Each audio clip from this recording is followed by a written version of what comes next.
Chapter 1, in which Phileas Fogg and Passepartout accept each other, the one as master, the other as man.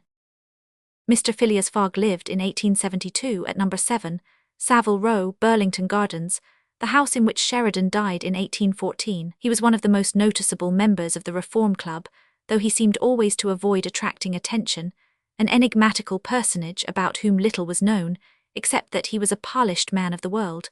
People said that he resembled Byron, at least that his head was Byronic, but he was a bearded, tranquil Byron who might live on 1,000 years without growing old. Certainly an Englishman, it was more doubtful whether Phileas Fogg was a Londoner. He was never seen on 'Change, nor at the bank, nor in the counting rooms of the city.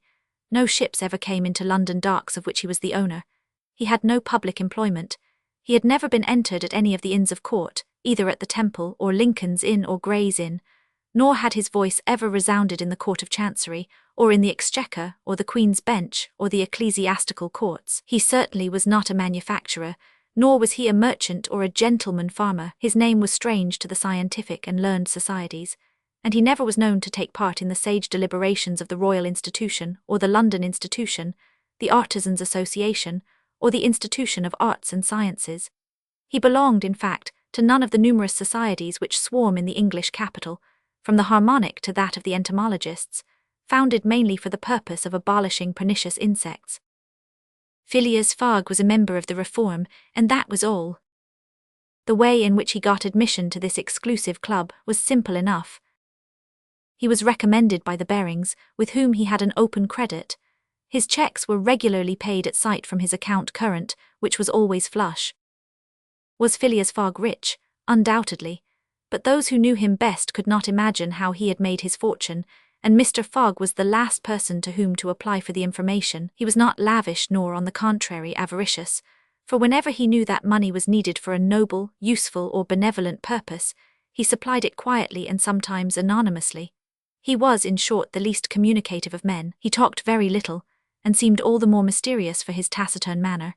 His daily habits were quite open to observation, but whatever he did was so exactly the same thing that he had always done before, that the wits of the curious were fairly puzzled. Had he travelled? It was likely, for no one seemed to know the world more familiarly.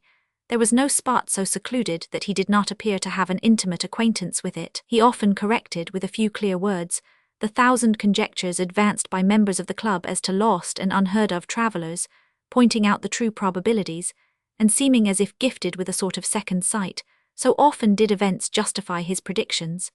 He must have travelled everywhere, at least in the spirit. It was at least certain that Phileas Fogg had not absented himself from London for many years. Those who were honoured by a better acquaintance with him than the rest declared that nobody could pretend to have ever seen him anywhere else. His sole pastimes were reading the papers and playing whist. He often won at this game, which as a silent one harmonized with his nature, but his winnings never went into his purse, being reserved as a fund for his charities.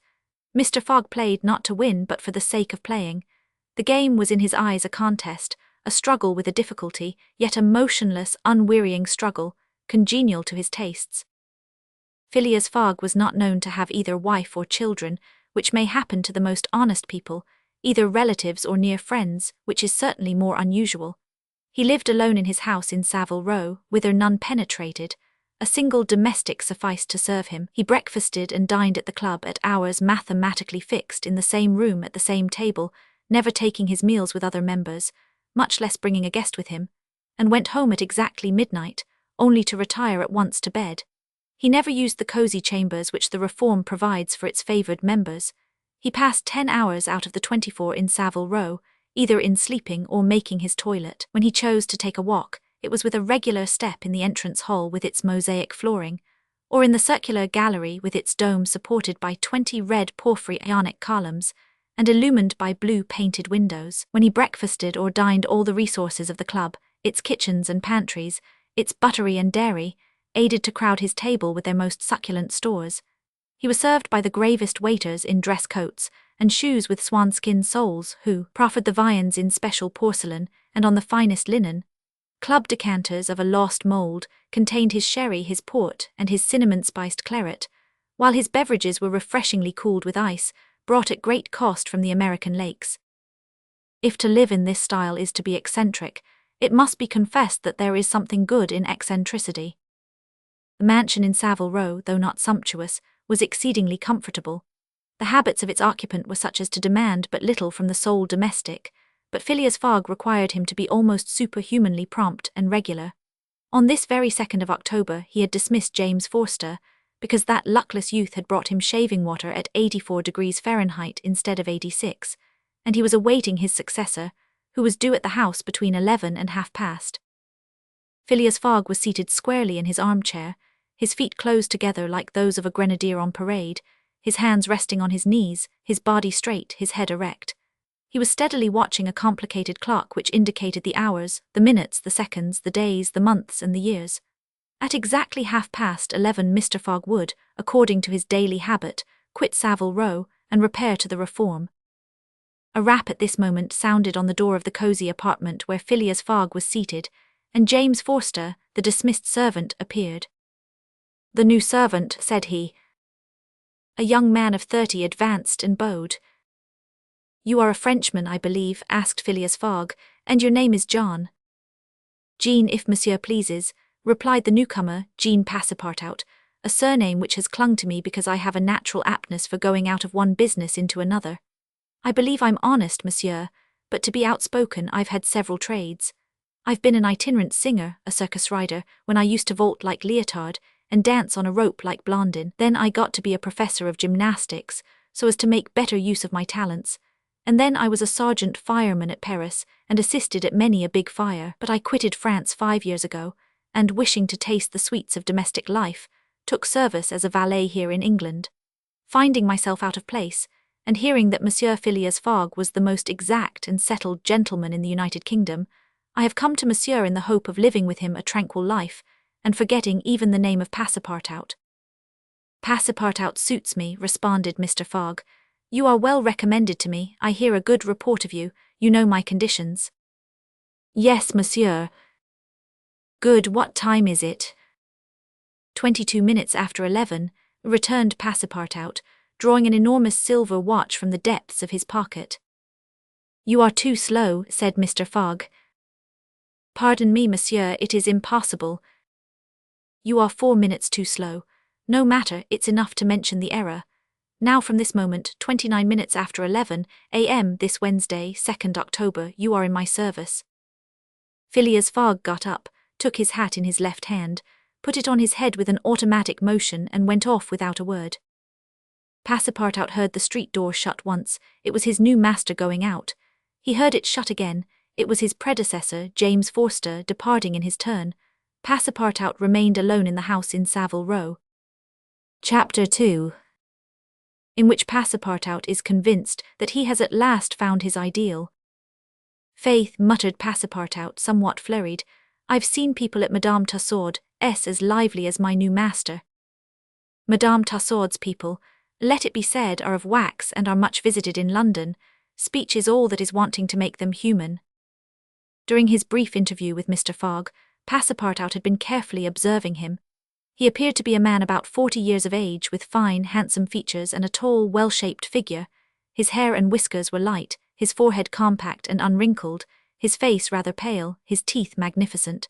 His countenance possessed in the highest degree what physiognomists call repose in action, a quality of those who act rather than talk. Calm and phlegmatic, with a clear eye, Mr. Fogg seemed a perfect type of that English composure which Angelica Kauffmann has so skillfully represented on canvas. Seen in the various phases of his daily life, he gave the idea of being perfectly well balanced, as exactly regulated as a Leroy chronometer.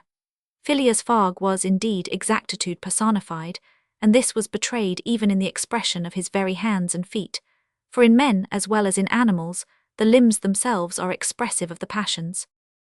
He was so exact that he was never in a hurry, was always ready, and was economical alike of his steps and his motions. He never took one step too many, and always went to his destination by the shortest cut. He made no superfluous gestures, and was never seen to be moved or agitated. He was the most deliberate person in the world, yet always reached his destination at the exact moment. He lived alone and, so to speak, outside of every social relation, and as he knew that in this world account must be taken of friction, and that friction retards, he never rubbed against anybody. As for Passepartout, he was a true Parisian of Paris. Since he had abandoned his own country for England, taking service as a valet, he had in vain searched for a master after his own heart. Passepartout was by no means one of those pert dunces depicted by Molière with a bold gaze and a nose held high in the air. He was an honest fellow with a pleasant face, lips a trifle protruding, soft-mannered and serviceable, with a good round head, such as one likes to see on the shoulders of a friend. His eyes were blue, his complexion rubicund, his figure almost portly and well-built, his body muscular, and his physical powers fully developed by the exercises of his younger days. His brown hair was somewhat tumbled, for while the ancient sculptors are said to have known 18 methods of arranging Minerva's tresses, Passepartout was familiar with but one of dressing his own. 3 strokes of a large-tooth comb completed his toilet. It would be rash to predict how Passepartout's lively nature would agree with Mr. Fogg. It was impossible to tell whether the new servant would turn out as absolutely methodical as his master required. Experience alone could solve the question. Passepartout had been a sort of vagrant in his early years, and now yearned for repose, but so far he had failed to find it, though he had already served in 10 English houses. But he could not take root in any of these. With chagrin, he found his masters invariably whimsical and irregular, constantly running about the country or on the lookout for adventure. His last master, young Lord Longferry, Member of Parliament, after passing his nights in the Haymarket taverns, was too often brought home in the morning on policemen's shoulders. Passepartout, desirous of respecting the gentleman whom he served, ventured a mild remonstrance on such conduct, which being ill-received, he took his leave. Hearing that Mr. Phileas Fogg was looking for a servant, and that his life was one of unbroken regularity, that he neither travelled nor stayed from home overnight, he felt sure that this would be the place he was after. He presented himself, and was accepted, as has been seen. At 11:30 then, Passepartout found himself alone in the house in Savile Row. He began its inspection without delay, scouring it from cellar to garret. So clean, well-arranged, solemn a mansion pleased him. It seemed to him like a snail's shell, lighted and warmed by gas, which sufficed for both these purposes. When Passepartout reached the 2nd story, he recognized at once the room which he was to inhabit, and he was well satisfied with it. Electric bells and speaking tubes afforded communication with the lower stories, while on the mantel stood an electric clock, precisely like that in Mr. Fogg's bedchamber, both beating the same second at the same instant. "That's good, that'll do," said Passepartout to himself. He suddenly observed, hung over the clock, a card which, upon inspection, proved to be a programme of the daily routine of the house. It comprised all that was required of the servant, from 8 in the morning, exactly at which hour Phileas Fogg rose, till 11:30, when he left the house for the Reform Club. All the details of service, the tea and toast at 23 minutes, past 8, the shaving water at 37 minutes past 9, and the toilet at 20 minutes before 10. Everything was regulated and foreseen that was to be done from 11:30 a.m. till midnight, the hour at which the methodical gentleman retired. Mr. Fogg's wardrobe was amply supplied, and in the best taste. Each pair of trousers, coat, and vest bore a number, indicating the time of year and season at which they were in turn to be laid out for wearing, and the same system was applied to the master's shoes. In short, the house in Savile Row, which must have been a very temple of disorder and unrest under the illustrious but dissipated Sheridan, was coziness, comfort, and method idealized. There was no study, nor were there books, which would have been quite useless to Mr. Fogg, for at the Reform 2 libraries, one of general literature and the other of law and politics, were at his service. A moderate-sized safe stood in his bedroom, constructed so as to defy fire as well as burglars, but Passepartout found neither arms nor hunting weapons anywhere. Everything betrayed the most tranquil and peaceable habits. Having scrutinized the house from top to bottom, he rubbed his hands, a broad smile overspread his features, and he said joyfully, "This is just what I wanted. Ah, we shall get on together, Mr. Fogg and I. What a domestic and regular gentleman, a real machine. Well, I don't mind serving a machine." Chapter 3, in which a conversation takes place which seems likely to cost Phileas Fogg dear. Phileas Fogg, having shut the door of his house at 11:30, and having put his right foot before his left 575 times, and his left foot before his right 576 times, reached the Reform Club, an imposing edifice in Pall Mall, which could not have cost less than 3 millions. He repaired at once to the dining-room, the 9 windows of which open upon a tasteful garden, where the trees were already gilded with an autumn colouring, and took his place at the habitual table, the cover of which had already been laid for him. His breakfast consisted of a side dish, a broiled fish with reading sauce, a scarlet slice of roast beef garnished with mushrooms, a rhubarb and gooseberry tart, and a morsel of Cheshire cheese, the whole being washed down with several cups of tea, for which the reform is famous. He rose at 13 minutes to 1, and directed his steps towards the large hall, a sumptuous apartment adorned with lavishly framed paintings. A flunky handed him an uncut Times, which he proceeded to cut with a skill which betrayed familiarity with this delicate operation. The perusal of this paper absorbed Phileas Fogg until 4:15, whilst the Standard, his next task, occupied him till the dinner hour. Dinner passed as breakfast had done, and Mr. Fogg reappeared in the reading room and sat down to the Pall Mall at 20 minutes before 6. Half an hour later, several members of the Reform came in and drew up to the fireplace, where a coal fire was steadily burning. They were Mr. Fogg's usual partners at whist, Andrew Stewart, an engineer, John Sullivan and Samuel Fallentin, bankers, Thomas Flanagan, a brewer, and Gauthier Ralph, one of the directors of the Bank of England, all rich and highly respectable personages, even in a club which comprises the princes of English trade and finance. "Well, Ralph," said Thomas Flanagan, "what about that robbery?" "Oh," replied Stewart, "the bank will lose the money." "On the contrary," broke in Ralph, "I hope we may put our hands on the robber.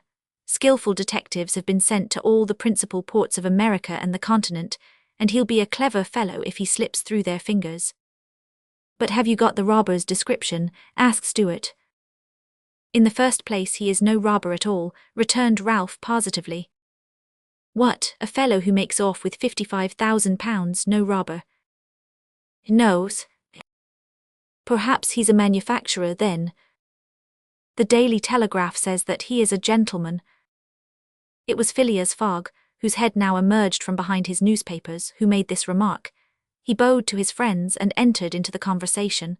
The affair which formed its subject, and which was town talk, had occurred 3 days before at the Bank of England. A package of banknotes, to the value of £55,000, had been taken from the principal cashier's table, that functionary being at the moment engaged in registering the receipt of 3 shillings and 6pence. Of course he could not have his eyes everywhere.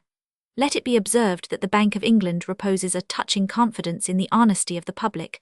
There are neither guards nor gratings to protect its treasures. Gold, silver, banknotes are freely exposed, at the mercy of the first comer. A keen observer of English customs relates that, being in one of the rooms of the bank one day, he had the curiosity to examine a gold ingot weighing some 7 or 8 pounds. He took it up, scrutinized it, passed it to his neighbour, he to the next man, and so on until the ingot, going from hand to hand, was transferred to the end of a dark entry, nor did it return to its place for half an hour. Meanwhile, the cashier had not so much as raised his head. But in the present instance things had not gone so smoothly, the package of notes not being found when 5 o'clock sounded from the ponderous clock in the drawing office. The amount was passed to the account of profit and loss. As soon as the robbery was discovered, picked detectives hastened off to Liverpool, Glasgow, Havre, Suez, Brindisi, New York and other ports, inspired by the proffered reward of £2,000 and 5% on the sum that might be recovered. Detectives were also charged with narrowly watching those who arrived at or left London by rail, and a judicial examination was at once entered upon. There were real grounds for supposing, as the Daily Telegraph said, that the thief did not belong to a professional band. On the day of the robbery, a well-dressed gentleman of polished manners, and with a well-to-do air, had been observed going to and fro in the paying room where the crime was committed. A description of him was easily procured and sent to the detectives, and some hopeful spirits, of whom Ralph was one, did not despair of his apprehension. The papers and clubs were full of the affair, and everywhere people were discussing the probabilities of a successful pursuit, and the Reform Club was especially agitated, several of its members being bank officials. Ralph would not concede that the work of the detectives was likely to be in vain, for he thought that the prize offered would greatly stimulate their zeal and activity, but Stewart was far from sharing this confidence, and as they placed themselves at the whist table, they continued to argue the matter. Stewart and Flanagan played together, while Phileas Fogg had Fallentin for his partner. As the game proceeded, the conversation ceased, excepting between the robbers, when it revived again. "I maintain," said Stewart, "that the chances are in favour of the thief, who must be a shrewd fellow." "Well, but where can he fly to?" asked Ralph. "No country is safe for him." "Pshaw! Where could he go then?" Oh, I don't know that. The world is big enough. It was once, said Phileas Fogg in a low tone. Cut, sir, he added, handing the cards to Thomas Flanagan. The discussion fell during the rubber, after which Stewart took up its thread. What do you mean by once? Has the world grown smaller? Certainly, returned Ralph. I agree with Mr. Fogg. The world has grown smaller since a man can now go round it 10 times more quickly than 100 years ago, and that is why the search for this thief will be more likely to succeed. And also why the thief can get away more easily. Be so good as to play, Mr. Stewart, said Phileas Fogg. But the incredulous Stewart was not convinced, and when the hand was finished said eagerly, You have a strange way, Ralph, of proving that the world has grown smaller, so because you can go round it in 3 months. In 80 days, interrupted Phileas Fogg. That is true, gentlemen, added John Sullivan. Only 80 days, now that the section between Rothal and Allahabad, on the Great Indian Peninsula Railway, has been opened. Here is the estimate made by the Daily Telegraph. From London to Suez via Mont Cenis and Brindisi by rail and steamboats, 7 days. From Suez to Bombay by steamer, 13. From Bombay to Calcutta by rail, 3. From Calcutta to Hong Kong by steamer, 13. From Hong Kong to Yokohama, Japan by steamer, 6. From Yokohama to San Francisco by steamer, 22. From San Francisco to New York by rail, 7. From New York to London by steamer and rail, 9. Total, 80 days. Yes, in 80 days, exclaimed Stewart, who in his excitement made a false deal. But that doesn't take into account bad weather, contrary winds, shipwrecks, railway accidents and so on. All included, returned Phileas Fogg, continuing to play despite the discussion. But suppose the Hindus or Indians pull up the rails, replied Stewart. Suppose they stop the trains, pillage the luggage vans and scalp the passengers. All included, calmly retorted Fogg, adding as he threw down the cards 2 trumps. Stewart, whose turn it was to deal, gathered them up and went on. You are right, theoretically, Mr. Fogg, but practically. Practically also, Mr. Stewart. I'd like to see you do it in 80 days. It depends on you. Shall we go? Heaven preserve me, but I would wager £4,000 that such a journey made under these conditions is impossible. Quite possible, on the contrary, returned Mr. Fogg. Well, make it then. The journey round the world in 80 days. Yes. I should like nothing better. When? At once, only I warn you that I shall do it at your expense. It's absurd, cried Stewart, who was beginning to be annoyed at the persistency of his friend. Come, let's go on with the game. Deal over again then, said Phileas Fogg. There's a false deal. Stewart took up the pack with a feverish hand, then suddenly put them down again. Well, Mr. Fogg, said he, it shall be so. I will wager the 4,000 on it. Calm yourself, my dear Stewart, said Follentin. It's only a joke. When I say I'll wager, returned Stewart, I mean it. All right, said Mr. Fogg, and turning to the others he continued, I have a deposit of 20,000 at Bearings which I will willingly risk upon it. £20,000, cried Sullivan, £20,000 which you would lose by a single accidental delay. The unforeseen does not exist, quietly replied Phileas Fogg. But, Mr. Fogg, 80 days are only the estimate of the least possible time in which the journey can be made. A well-used minimum suffices for everything. But in order not to exceed it, you must jump mathematically from the trains upon the steamers, and from the steamers upon the trains again. I will jump mathematically. You are joking. A true Englishman doesn't joke when he is talking about so serious a thing as a wager, replied Phileas Fogg solemnly. I will bet £20,000 against anyone who wishes that I will make the tour of the world in 80 days or less, in 1920 hours, or 115,200 minutes. Do you accept? We accept, replied Messrs. Stewart, Follentin, Sullivan, Flanagan and Ralph, after consulting each other. Good, said Mr. Fogg. The train leaves for Dover at 9:15. I will take it. This very evening, asked Stuart. This very evening, returned Phileas Fogg. He took out and consulted a pocket almanac and added, as today is Wednesday, the 2nd of October, I shall be due in London in this very room of the Reform Club, on Saturday, the 21st of December at 9:15 p.m., or else the £20,000, now deposited in my name at Baring, will belong to you in fact and in right, gentlemen. Here is a cheque for the amount.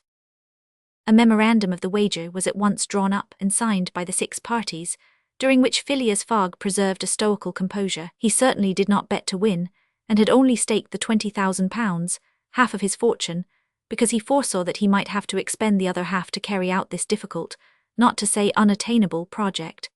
As for his antagonists, they seemed much agitated, not so much by the value of their stake, as because they had some scruples about betting under conditions so difficult to their friend. The clock struck 7, and the party offered to suspend the game so that Mr. Fogg might make his preparations for departure. I am quite ready now, was his tranquil response. Diamonds or trumps, be so good as to play, gentlemen. Chapter 4, in which Phileas Fogg astounds Passepartout, his servant. Having won 20 guineas at whist and taken leave of his friends, Phileas Fogg at 7:25 left the Reform Club.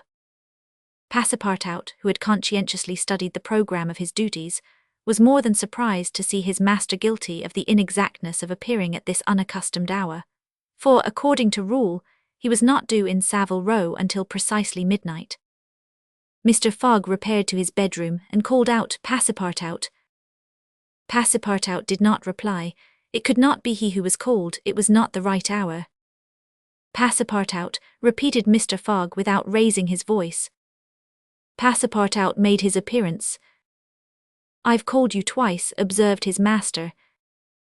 But it is not midnight, responded the other, showing his watch. I know it, I don't blame you. We start for Dover and Calais in 10 minutes. A puzzled grin overspread Passepartout's round face. Clearly he had not comprehended his master. Monsieur is going to leave home. Yes, returned Phileas Fogg, we are going round the world. Passepartout opened wide his eyes, raised his eyebrows, held up his hands, and seemed about to collapse, so overcome was he with stupefied astonishment. Round the world, he murmured. In 80 days, responded Mr. Fogg, so we haven't a moment to lose. But the trunks, gasped Passepartout, unconsciously swaying his head from right to left. We'll have no trunks, only a carpet-bag with 2 shirts and 3 pairs of stockings for me and the same for you. We'll buy our clothes on the way. Bring down my mackintosh and travelling cloak and some stout shoes, though we shall do little walking.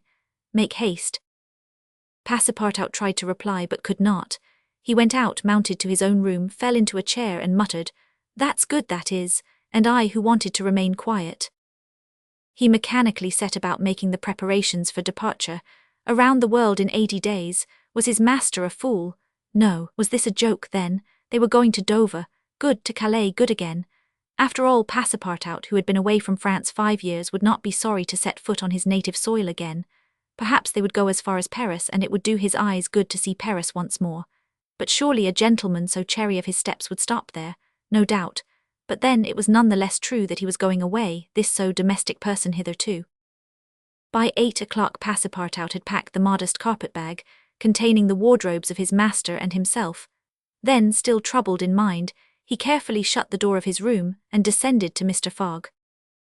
Mr. Fogg was quite ready. Under his arm might have been observed a red-bound copy of Bradshaw's Continental Railway Steam Transit and General Guide, with its timetables showing the arrival and departure of steamers and railways. He took the carpet-bag, opened it, and slipped into it a goodly roll of Bank of England notes, which would pass wherever he might go. You have forgotten nothing, asked he. Nothing, monsieur. My mackintosh and cloak. Here they are. Good, take this carpet-bag, handing it to Passepartout. Take good care of it, for there are £20,000 in it. Passepartout nearly dropped the bag, as if the £20,000 were in gold, and weighed him down. Master and man then descended. The street door was double-locked, and at the end of Savile Row they took a cab and drove rapidly to Charing Cross. The cab stopped before the railway station at 20 minutes past 8. Passepartout jumped off the box and followed his master, who, after paying the cabman, was about to enter the station, when a poor beggar woman with a child in her arms, her naked feet smeared with mud, her head covered with a wretched bonnet, from which hung a tattered feather, and her shoulders shrouded in a ragged shawl, approached, and mournfully asked for alms. Mr. Fogg took out the 20 guineas he had just won at whist, and handed them to the beggar, saying, "Here, my good woman, I'm glad that I met you," and passed on. Passepartout had a moist sensation about the eyes. His master's action touched his susceptible heart. 2 first-class tickets for Paris having been speedily purchased, Mr. Fogg was crossing the station to the train, when he perceived his 5 friends of the Reform. "Well, gentlemen," said he, "I'm off, you see, and if you will examine my passport when I get back, you will be able to judge whether I have accomplished the journey agreed upon." "Oh, that would be quite unnecessary, Mr. Fogg," said Ralph politely. "We will trust your word as a gentleman of honour." "You do not forget when you are due in London again?" asked Stewart. "In 80 days, on Saturday, the 21st of December, 1872, at 9:15 p.m. Goodbye, gentlemen." Phileas Fogg and his servant seated themselves in a first-class carriage at 20 minutes before 9. 5 minutes later the whistle screamed, and the train slowly glided out of the station. The night was dark, and a fine, steady rain was falling. Phileas Fogg, snugly ensconced in his corner, did not open his lips. Passepartout, not yet recovered from his stupefaction, clung mechanically to the carpet-bag with its enormous treasure. Just as the train was whirling through Sydenham, Passepartout suddenly uttered a cry of despair. "What's the matter?" asked Mr. Fogg. "Alas, in my hurry, I forgot." "What?" "To turn off the gas in my room." "Very well, young man," returned Mr. Fogg coolly. "It will burn at your expense." Chapter 5, in which a new species of funds, unknown to the moneyed men, appears on 'Change. Phileas Fogg rightly suspected that his departure from London would create a lively sensation at the West End. The news of the bet spread through the Reform Club, and afforded an exciting topic of conversation to its members. From the club it soon got into the papers throughout England. The boasted tour of the world was talked about, disputed, argued with as much warmth as if the subject were another Alabama claim. Some took sides with Phileas Fogg, but the large majority shook their heads and declared against him. It was absurd, impossible, they declared, that the tour of the world could be made, except theoretically and on paper, in this minimum of time, and with the existing means of travelling. The Times, Standard, Morning Post, and Daily News, and 20 other highly respectable newspapers, scouted Mr. Fogg's project as madness. The Daily Telegraph alone hesitatingly supported him. People in general thought him a lunatic, and blamed his Reform Club friends for having accepted a wager which betrayed the mental aberration of its proposer. Articles no less passionate than logical appeared on the question, for geography is one of the pet subjects of the English, and the columns devoted to Phileas Fogg's venture were eagerly devoured by all classes of readers. At first some rash individuals, principally of the gentler sex, espoused his cause, which became still more popular when the Illustrated London News came out with his portrait, copied from a photograph in the Reform Club. A few readers of the Daily Telegraph even dared to say, "Why not, after all? Stranger things have come to pass." At last a long article appeared on the 7th of October in the Bulletin of the Royal Geographical Society, which treated the question from every point of view and demonstrated the utter folly of the enterprise. Everything, it said, was against the travellers, every obstacle imposed alike by man and by nature. A miraculous agreement of the times of departure and arrival, which was impossible, was absolutely necessary to his success. He might perhaps reckon on the arrival of trains at the designated hours in Europe, where the distances were relatively moderate. But when he calculated upon crossing India in 3 days, and the United States in 7, could he rely beyond misgiving upon accomplishing his task? There were accidents to machinery, the liability of trains to run off the line, collisions, bad weather, the blocking up by snow. Were not all these against Phileas Fogg? Would he not find himself, when travelling by steamer in winter, at the mercy of the winds and fogs? Is it uncommon for the best ocean steamers to be 2 or 3 days behind time? But a single delay would suffice to fatally break the chain of communication. Should Phileas Fogg once miss, even by an hour, a steamer, he would have to wait for the next, and that would irrevocably render his attempt vain. This article made a great deal of noise, and being copied into all the papers, seriously depressed the advocates of the rash tourist. Everybody knows that England is the world of betting men, who are of a higher class than mere gamblers. To bet is in the English temperament. Not only the members of the Reform, but the general public, made heavy wagers for or against Phileas Fogg, who was set down in the betting books as if he were a racehorse. Bonds were issued and made their appearance on 'Change. Phileas Fogg bonds were offered at par or at a premium, and a great business was done in them. But 5 days after the article in the Bulletin of the Geographical Society appeared, the demand began to subside. Phileas Fogg declined. They were offered by packages, at first of 5, then of 10, until at last nobody would take less than 20, 50, 100. Lord Albemarle, an elderly paralytic gentleman, was now the only advocate of Phileas Fogg left. This noble lord, who was fastened to his chair, would have given his fortune to be able to make the tour of the world if it took 10 years, and he bet £5,000 on Phileas Fogg. When the folly as well as the uselessness of the adventure was pointed out to him, he contented himself with replying, "If the thing is feasible, the first to do it ought to be an Englishman." The Fogg party dwindled more and more, everybody was going against him, and the bet stood 150 and 200 to 1, and a week after his departure an incident occurred which deprived him of backers at any price. The Commissioner of Police was sitting in his office at 9 o'clock one evening, when the following telegraphic dispatch was put into his hands. Suez to London. Rowan, Commissioner of Police, Scotland Yard. I found the bank robber Phileas Fogg. Send without delay warrant of arrest to Bombay. Fix detective. The effect of this dispatch was instantaneous. The polished gentleman disappeared to give place to the bank robber. His photograph, which was hung with those of the rest of the members at the Reform Club, was minutely examined, and it betrayed, feature by feature, the description of the robber which had been provided to the police. The mysterious habits of Phileas Fogg were recalled, his solitary ways, his sudden departure, and it seemed clear that in undertaking a tour round the world on the pretext of a wager, he had had no other end in view than to elude the detectives and throw them off his track. Chapter 6, in which Fix, the detective, betrays a very natural impatience. The circumstances under which this telegraphic dispatch about Phileas Fogg was sent were as follows. The steamer Mongolia, belonging to the Peninsular and Oriental Company, built of iron, of 2,800 tons burden and 500 horsepower, was due at 11 o'clock a.m. on Wednesday, the 9th of October at Suez. The Mongolia plied regularly between Brindisi and Bombay via the Suez Canal, and was one of the fastest steamers belonging to the company, always making more than 10 knots an hour between Brindisi and Suez, and 9.5 between Suez and Bombay. 2 men were promenading up and down the wharves, among the crowd of natives and strangers who were sojourning at this once straggling village, now, thanks to the enterprise of M. Lesseps, a fast-growing town. One was the British consul at Suez, who, despite the prophecies of the English government and the unfavourable predictions of Stephenson, was in the habit of seeing, from his office window, English ships daily passing to and fro on the Great Canal, by which the old roundabout route from England to India by the Cape of Good Hope was abridged by at least a half. The other was a small, slight-built personage, with a nervous, intelligent face and bright eyes peering out from under eyebrows which he was incessantly twitching.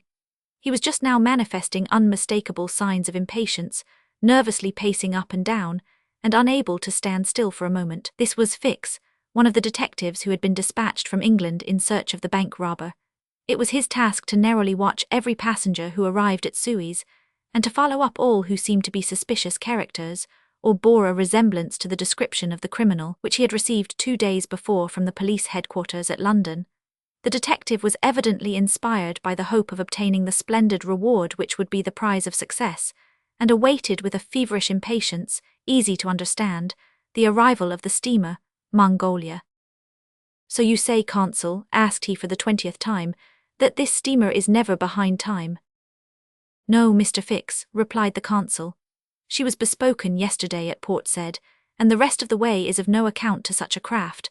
I repeat that the Mongolia has been in advance of the time required by the company's regulations and gained the prize awarded for excess of speed." "Does she come directly from Brindisi?" "Directly from Brindisi. She takes on the Indian mails there, and she left there Saturday at 5 p.m. Have patience, Mr. Fix. She will not be late. But really I don't see how, from the description you have, you will be able to recognize your man, even if he is on board the Mongolia. A man rather feels the presence of these fellows, consul, than recognizes them. You must have a scent for them, and a scent is like a sixth sense which combines hearing, seeing, and smelling. I've arrested more than one of these gentlemen in my time, and if my thief is on board I'll answer for it. He'll not slip through my fingers. I hope so, Mr. Fix, for it was a heavy robbery. A magnificent robbery, consul, £55,000. We don't often have such windfalls. Burglars are getting to be so contemptible nowadays. A fellow gets hung for a handful of shillings. Mr. Fix, said the consul, I like your way of talking and hope you'll succeed, but I fear you will find it far from easy. Don't you see, the description which you have there has a singular resemblance to an honest man? Consul, remarked the detective dogmatically, great robbers always resemble honest folks. Fellows who have rascally faces have only one course to take, and that is to remain honest, otherwise they would be arrested offhand. The artistic thing is to unmask honest countenances. It's no light task, I admit, but a real art. Mr. Fix evidently was not wanting in a tinge of self-conceit. Little by little the scene on the quay became more animated. Sailors of various nations, merchants, shipbrokers, porters, fellers, bustled to and fro as if the steamer were immediately expected. The weather was clear and slightly chilly. The minarets of the town loomed above the houses in the pale rays of the sun. A jetty pier, some 2,000 yards along, extended into the roadstead. A number of fishing smacks and coasting boats, some retaining the fantastic fashion of ancient galleys, were discernible on the Red Sea. As he passed among the busy crowd, Fix, according to habit, scrutinized the passers-by with a keen, rapid glance. It was now 10:30. The steamer doesn't come, he exclaimed as the port clock struck. She can't be far off now, returned his companion. How long will she stop at Suez? 4 hours, long enough to get in her coal. It is 1,310 miles from Suez to Aden, at the other end of the Red Sea, and she has to take in a fresh coal supply. And does she go from Suez directly to Bombay? Without putting in anywhere. Good, said Fix. If the robber is on board, he will no doubt get off at Suez, so as to reach the Dutch or French colonies in Asia by some other route. He ought to know that he would not be safe an hour in India, which is English soil. Unless, objected the consul, he is exceptionally shrewd. An English criminal, you know, is always better concealed in London than anywhere else. This observation furnished the detective food for thought, and meanwhile the consul went away to his office. Fix, left alone, was more impatient than ever, having a presentiment that the robber was on board the Mongolia. If he had indeed left London intending to reach the New World, he would naturally take the route via India, which was less watched and more difficult to watch than that of the Atlantic. But Fix's reflections were soon interrupted by a succession of sharp whistles, which announced the arrival of the Mongolia. The porters and fellers rushed down the quay, and a dozen boats pushed off from the shore to go and meet the steamer. Soon her gigantic hull appeared passing along between the banks, and 11 o'clock struck as she anchored in the road. She brought an unusual number of passengers, some of whom remained on deck to scan the picturesque panorama of the town, while the greater part disembarked in the boats and landed on the quay. Fix took up a position and carefully examined each face and figure which made its appearance. Presently one of the passengers, after vigorously pushing his way through the importunate crowd of porters, came up to him and politely asked if he could point out the English consulate, at the same time showing a passport which he wished to have visaed. Fix instinctively took the passport, and with a rapid glance read the description of its bearer. An involuntary motion of surprise nearly escaped him, for the description in the passport was identical with that of the bank robber which he had received from Scotland Yard. "Is this your passport?" asked he. "No, it's my master S." "And your master is?" "He stayed on board." "But he must go to the consul S in person, so as to establish his identity." "Oh, is that necessary?" "Quite indispensable." "And where is the consulate?" "There on the corner of the square," said Fix, pointing to a house 200 steps off. "I'll go and fetch my master, who won't be much pleased, however, to be disturbed." The passenger bowed to Fix and returned to the steamer.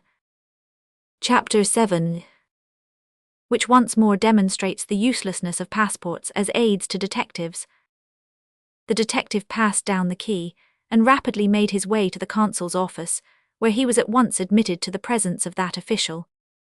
"Consul," said he without preamble, "I have strong reasons for believing that my man is a passenger on the Mongolia," and he narrated what had just passed concerning the passport. "Well, Mr. Fix," replied the consul, "I shall not be sorry to see the rascal's face, but perhaps he won't come here, that is, if he is the person you suppose him to be. A robber doesn't quite like to leave traces of his flight behind him, and besides he is not obliged to have his passport countersigned. If he is as shrewd as I think he is, consul, he will come. To have his passport visaed. Yes, passports are only good for annoying honest folks and aiding in the flight of rogues. I assure you it will be quite the thing for him to do, but I hope you will not visa the passport." "Why not? If the passport is genuine, I have no right to refuse." "Still, I must keep this man here until I can get a warrant to arrest him from London." "Ah, that's your lookout, but I cannot." The consul did not finish his sentence, for as he spoke a knock was heard at the door and two strangers entered, one of whom was the servant whom Fix had met on the quay. The other, who was his master, held out his passport with the request that the consul would do him the favour to visa it. The consul took the document and carefully read it, whilst Fix observed, or rather devoured, the stranger with his eyes from a corner of the room. "You are Mr. Phileas Fogg," said the consul after reading the passport. "I am." "And this man is your servant?" "He is a Frenchman named Passepartout." "You are from London?" "Yes." "And you are going to Bombay?" "Very good, sir. You know that a visa is useless and that no passport is required." "I know it, sir," replied Phileas Fogg, "but I wish to prove by your visa that I came by Suez."